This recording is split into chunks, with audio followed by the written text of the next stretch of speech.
Muy buenas noches familia, sean todos ustedes bienvenidos a este tu espacio de los miércoles por la noche, encuentros con la verdad.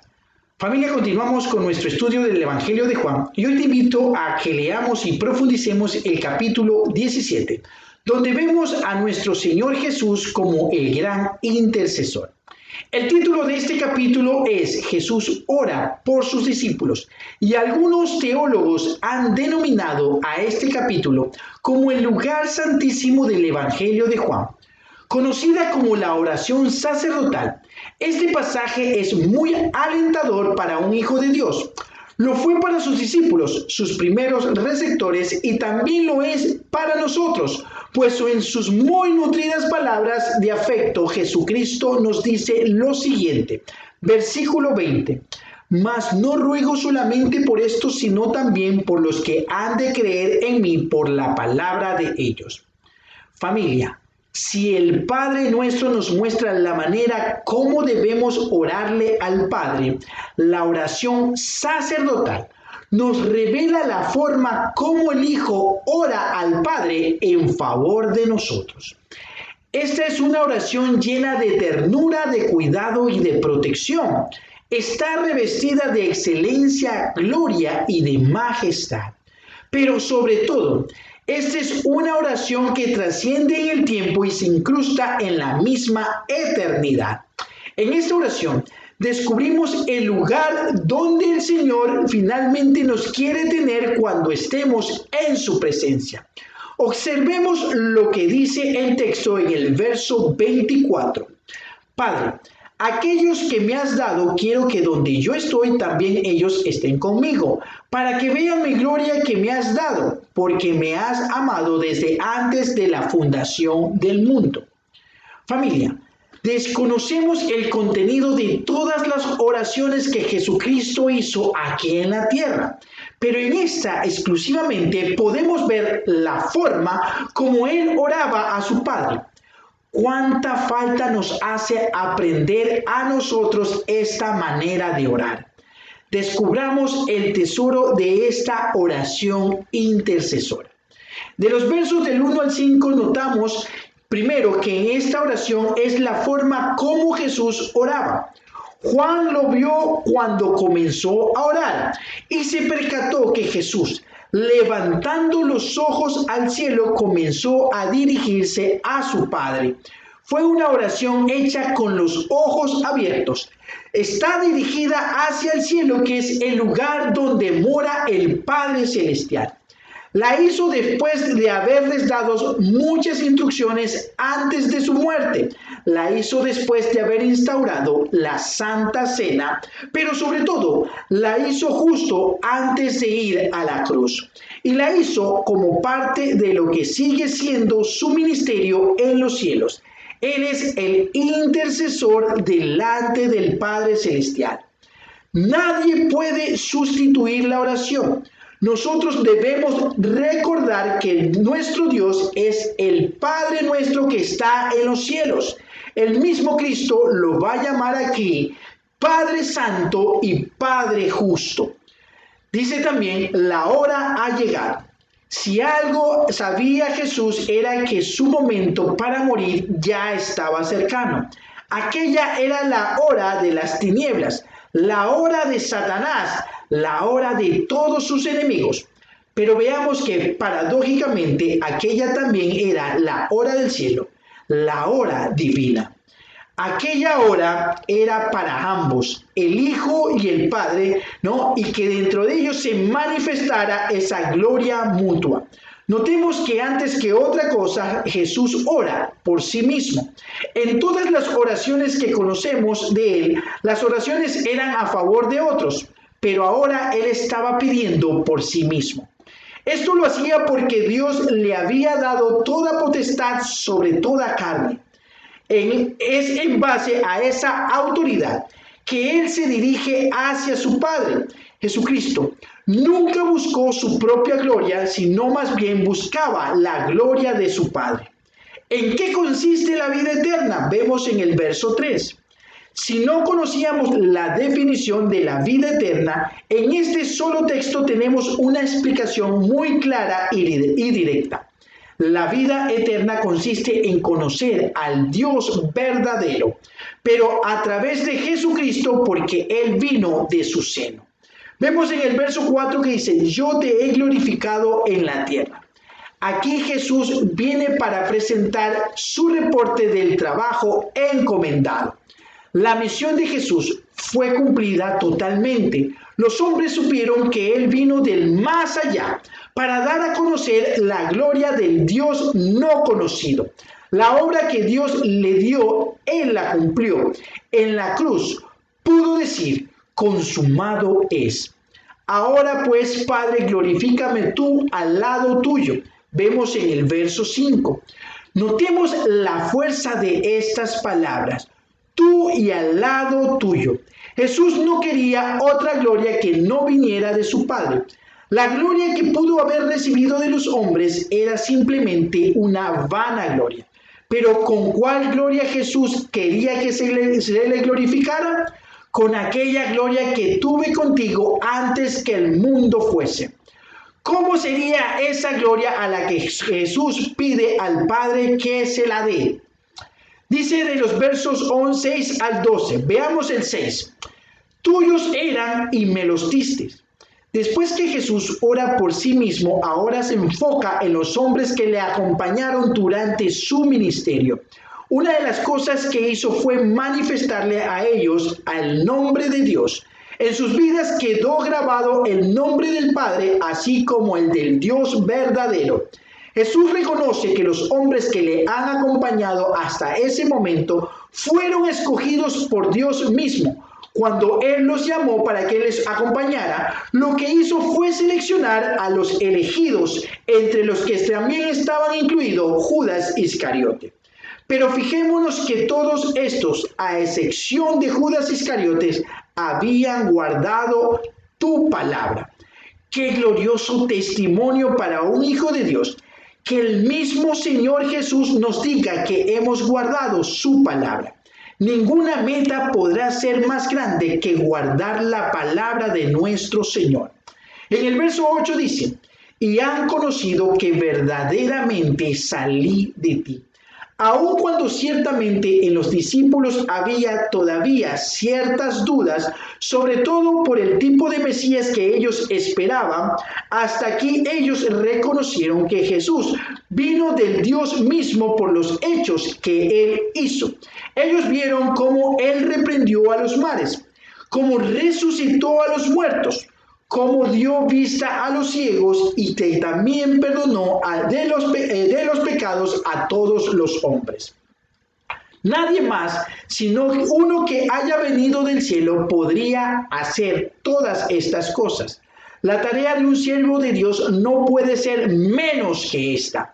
Nuestra responsabilidad, familia, es que cada discípulo conozca verdaderamente que Jesús vino de Dios. En el verso 9 dice: yo ruego por ellos. Dios se los había dado, Jesús los había preparado. Pero ahora era necesario asegurarse que ellos tendrían la bendición del Padre más que ninguna otra persona, incluyendo el mundo, para lo que ellos harían en el futuro. La razón de esta oración exclusiva tenía mucho que ver con el futuro glorioso de la iglesia. Estos hombres iban a ser los encargados de hacer posible que el evangelio continúe. Jesús vuelve a enfatizar una verdad maravillosa al decir lo siguiente: porque tuyos son. Pero Jesús apela a lo que es de las ambas presencias. Por cuanto le pertenecen al Padre, también le pertenecen al Hijo. Jesús está en pleno derecho de interceder así por sus discípulos. A través de ellos Jesús se había ya glorificado. Notemos, familia, es importante que veamos todas las veces que Jesús menciona en este capítulo la palabra mundo. Sobre todo cuando se refiere al mundo malo, donde impera la maldad comandada por el diablo. Cuando habla de sus discípulos al Padre, hace una singular referencia para que el Padre, los guarde del mundo, por cuanto Él ya no estaría más en este mundo. Dice en el verso 11, y ya no estoy yo en el mundo, mas estos están en el mundo. Jesús ahora habla de su partida final al lado de su Padre. Pero él sabía que sus discípulos continuarían en el mundo todavía. Él no los había salvado ni instruido para llevárselos de una vez al cielo. Vendría una labor muy grande e importante para ellos. Por tal razón Jesús le pide al Padre que ellos sean guardados en su nombre. Guárdalos en su nombre es guardarlos en su poder y en su sabiduría. Ninguna custodia sería mejor para ellos que esta. El propósito de ser guardados de esta manera es para que ellos sean unos así como nosotros. Cuando estaba con ellos en el mundo, yo los guardaba en tu nombre, dice el verso 12. Nadie tocó a los discípulos mientras ellos estuvieron con Cristo. Todos ellos fueron guardados por él. Aún Satanás, que quiso hacer zarandear a Pedro, tuvo que pedirle permiso a Jesús, porque él era su protector y su intercesor. Pero ahora ya no estaría más en este mundo. Era necesario que el Padre asumiera este especial trabajo de cuidar a los que son suyos. Jesús guardó a los 11 como la gallina hace con sus polluelos. Solamente uno se perdió, el que fue denominado hijo de perdición. La labor del Padre es proteger a sus hijos. La labor de Cristo es la de interceder delante del Padre por nosotros. Qué bendito privilegio que nosotros, familia, tenemos. Dice también, pero ahora voy a ti. Si para Cristo, siendo el Hijo eterno de su Padre, era un gozo triunfal al saber que regresaba hacia Él, ¿cuánto más no será para nosotros cuando llegue el día de poder decir también, pero ahora voy a ti? Ningún lugar podrá ser más anhelado que este, para que tenga mi gozo cumplido en sí mismo.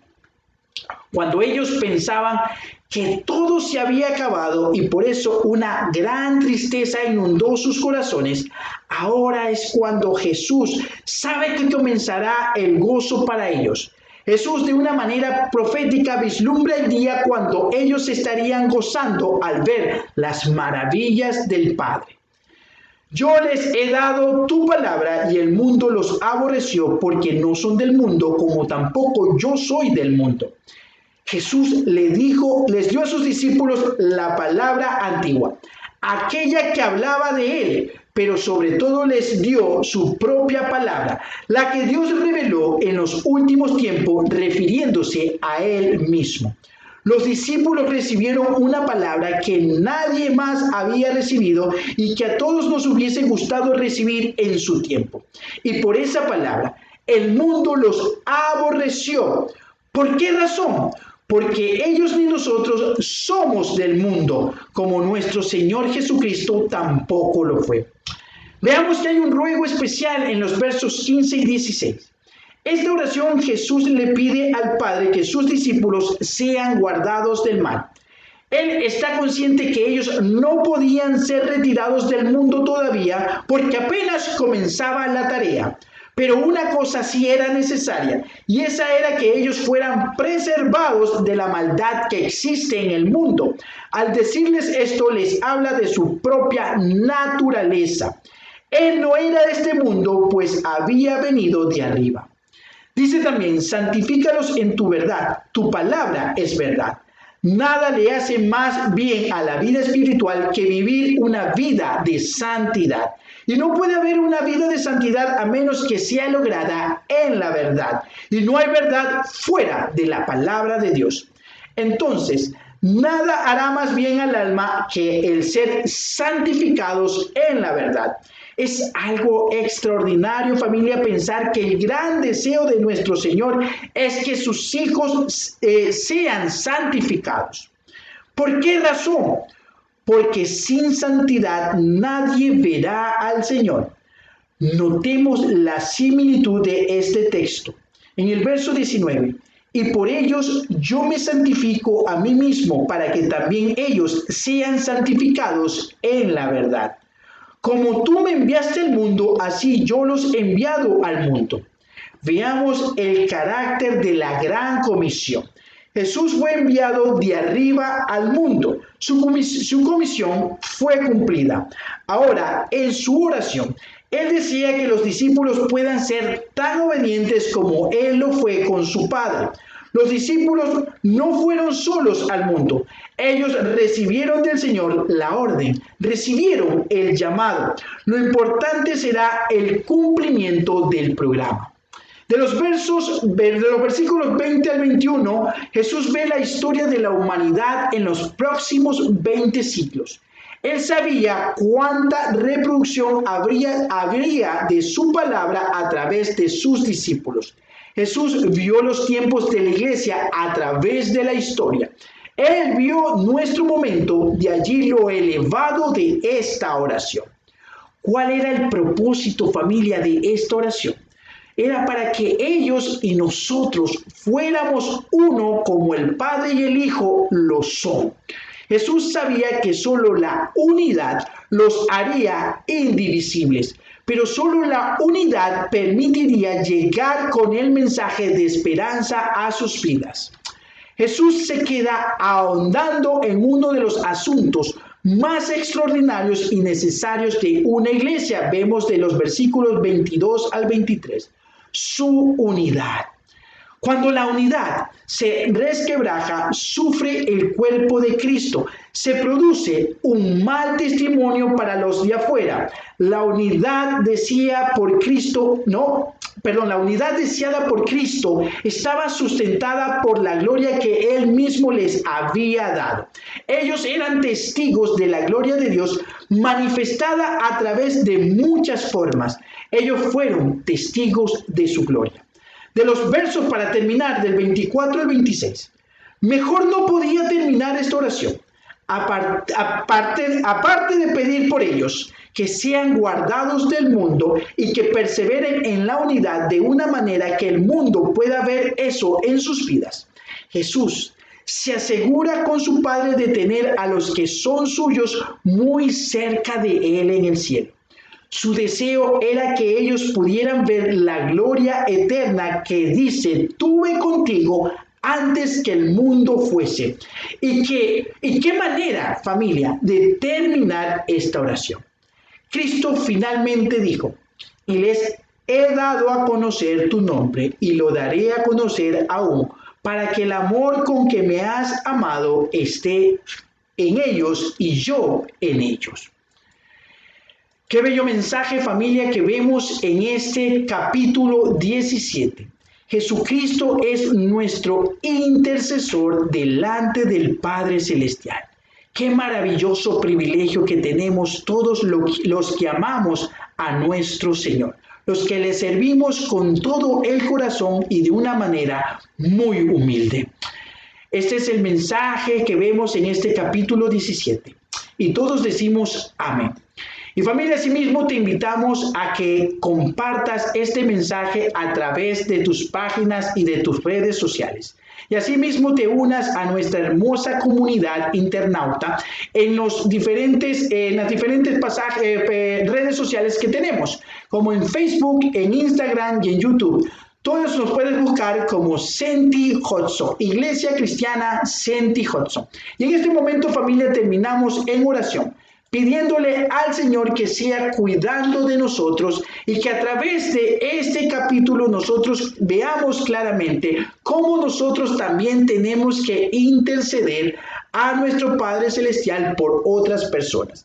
Amado Señor, te damos gracias por este tiempo maravilloso en el cual tú nos permites, Señor, escuchar y entender tu maravilloso mensaje que hay en este capítulo 17 de este hermoso evangelio del apóstol Juan. Señor Jesús, gracias porque nos muestras este tesoro valioso, importante que nosotros tenemos que entender. El cómo interceder por otras personas, cómo interceder por los demás, así como tú intercedes por nosotros. Gracias, amado Cristo, por todo lo que tú nos muestras y nos enseñas, Señor, a través de tu palabra. Palabra que nos ayuda a primeramente a cimentar nuestras bases de fe. Que nada ni nadie nos pueda hacer dudar, porque a través de este estudio, a través de estos contenidos bíblicos, nosotros nos vamos afianzando, Señor, y te damos gracias por todo lo que tú permites y todo lo que tú realizas en nuestras vidas. Señor, que sigas, Señor, Padre de los cielos, amado Cristo, sigas haciendo esa obra maravillosa en nosotros.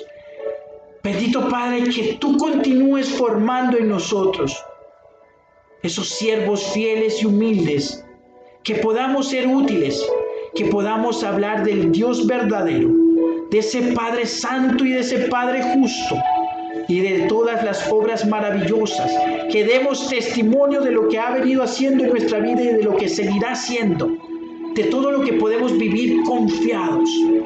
Gracias, Espíritu Santo, porque en todo momento nos llenas de esa sabiduría divina para poder expresar de la manera que le agrada al Padre, que nosotros nos hablemos y manifestamos y su nombre, su gloria y su majestad sobre nosotros y sobre cada uno de los que le aman a Él. Te damos gracias.